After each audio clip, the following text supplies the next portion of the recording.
Our premise is that if leaders don't work to shape and create their company's future, the organization is doomed to react to its competitors, which means they will determine its future. Welcome to Create New Futures, a show about thought-provoking ideas and practices you can use to create and shape your future in life and in business. Join Aviv Shahar, author and innovation strategy consultant, as he shares his proven strategies that have helped clients create breakthrough results. Aviv has guided executives at Fortune 100 companies, and now he wants to help you. This is Aviv with a new episode of Create New Futures, and this one is titled The New Hiring Criterion. Let me get right to it by asking you the eternal question from Peter Drucker. What business are you in? Your response to this question reveals volumes, not just about where your organization is today, but about its ability to achieve its desired future. The answer also drives your hiring criteria. I propose that changing one key criterion will have a dramatic impact on whether your company thrives or merely survives. Before revealing this new criterion, let me first provide some context. Our strategy workshops with senior executive teams are designed to equip these leaders with the mindsets and tools necessary to disrupt their markets and deliver differentiated business results. Our premise is that if leaders don't work to shape and create their company's future, the organization is doomed to react to its competitors, which means they will determine its future. We begin these strategy workshops with an invitation for leaders to enter the learning zone. I encourage participants to discover what's working well and to identify growth and development opportunities by engaging in the Air Force debrief practice and by embracing it as a habit that they will take on going forward. By entering the learning zone, people activate the brain's plasticity.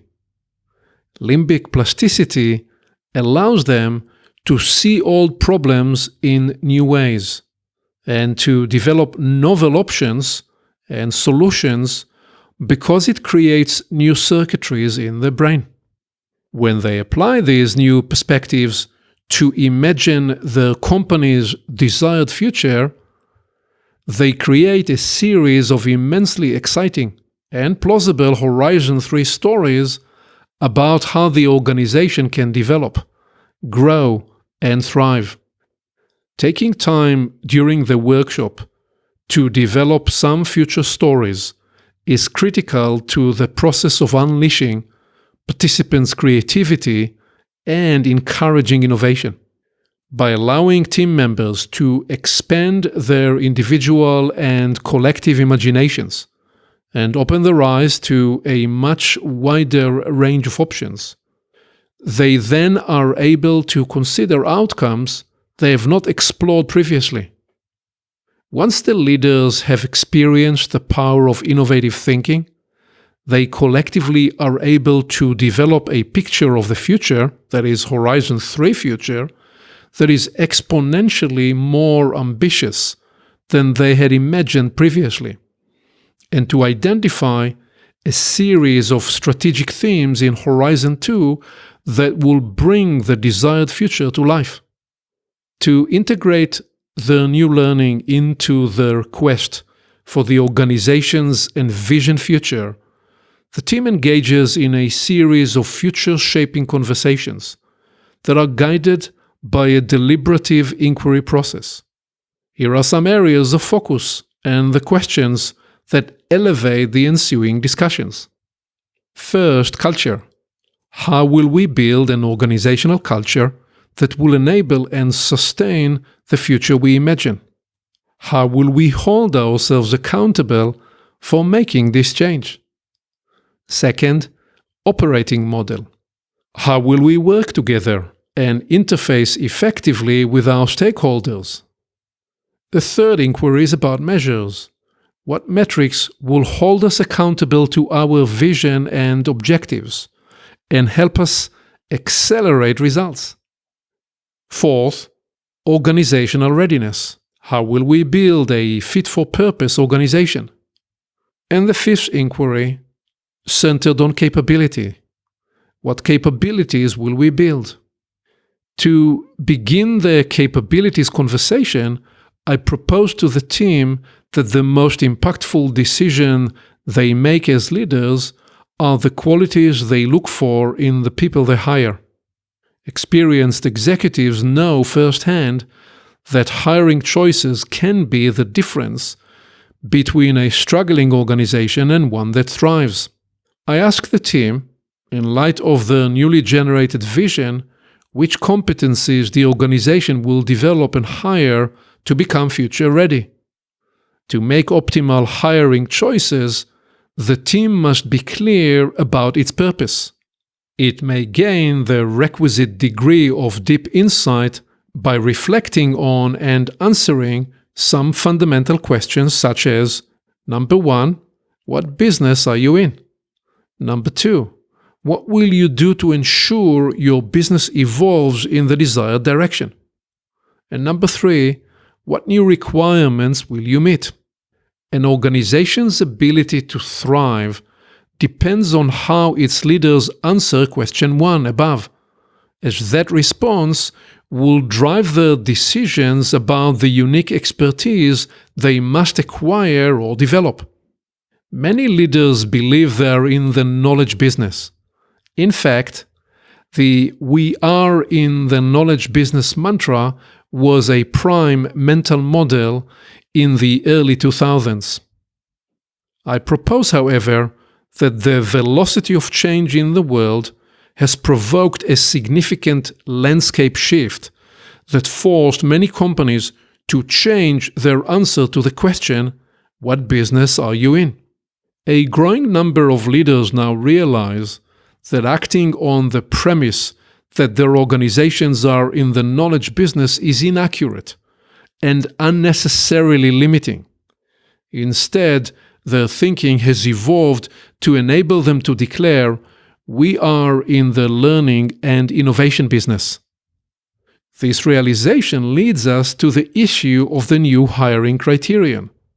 The old criterion for hiring was to select applicants for what they knew. The new hiring criterion is people's learnability, their aptitude for learning and developing in the future to keep up in a dynamic environment. More than ever before, innovation is not a solo job. Rather, it is a byproduct of co-emergent learning facilitated by an open and collaborative work environment that brings together the diverse talent that innovation demands. Because the aptitude for learning is critical for organizational success, astute leaders seek people who bring to the table a variety of processing and learning styles. In addition, organizations require individuals who can mesh, integrate, and stimulate collaborative learning within the team. Now it's your turn. Turn the key. To foster a future-ready organization, hire passionate learners, people who are excited to come to work to develop new capabilities and skills. Build a coaching environment in which people debrief and learn together. Frequently demonstrate your own learning and tell team members you hold yourself and them accountable for fostering and sustaining a learning culture. Then you'll be ready to implement the plan you have created to achieve the audacious future you envision for your organization. Thank you for listening. Aviv always encourages his clients to identify the 1 or 2 ideas they can move forward into action immediately. What will you capture and apply today? You can always begin with a small action and then build momentum over time. When you move forward from an idea to action, you get immediate ROI, return on the time you invested, and return of learning. And then the learning cycle builds the success propulsion. One more thing. You can reach Aviv directly by phone and email to discover how he can help you create a new future for your business and organization. Creating your new future can begin today.